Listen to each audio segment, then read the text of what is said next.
के परबिया छठी माई घटिया पजा। छठी माई घटिया पजा। करब हम छठ के परबिया छठी माई घटिया पजा। छठी माई घटिया पजा। बांधी ना पगरिया बालम जी दौरा घाटे पहुँचा। दौरा घाटे पहुँचा।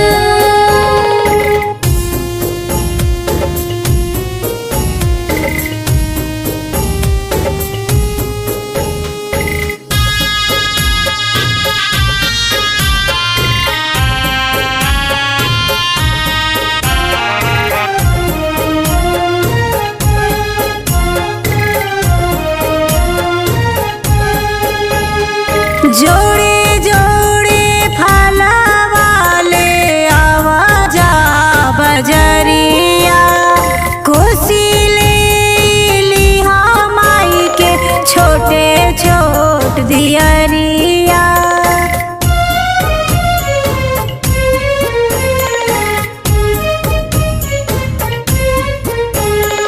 जोड़े जोड़े फलवाले आवाजा बजरिया कोसी ले लिहा माई के छोटे छोट दियरिया। अंगना में कोसिया भराई सांझे चननी तना। साझे चननी तना।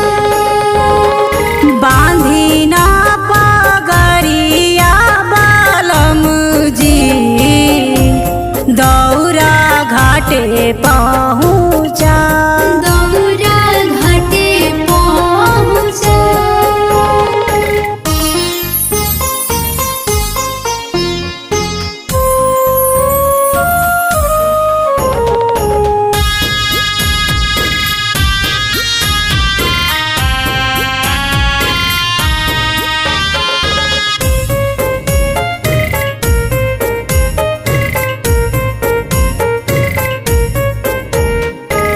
रामदास राइटर जाले पूरा गाँव टोला छठी माई के परब देखी घरे घरे होला।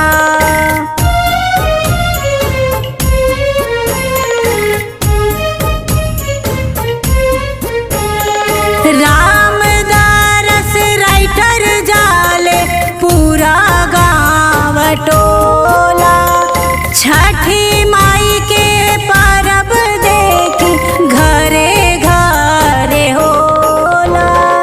बबीता के पूरा होई सपनवा अर्घ देवे हम जाए। अर्घ देवे हम जाए। बांधी ना पगरिया बालम जी दौरा घाटे पहुँचा। दौरा घाटे पहुँचा।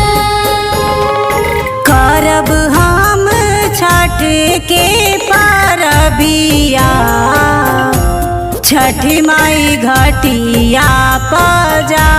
छठी माई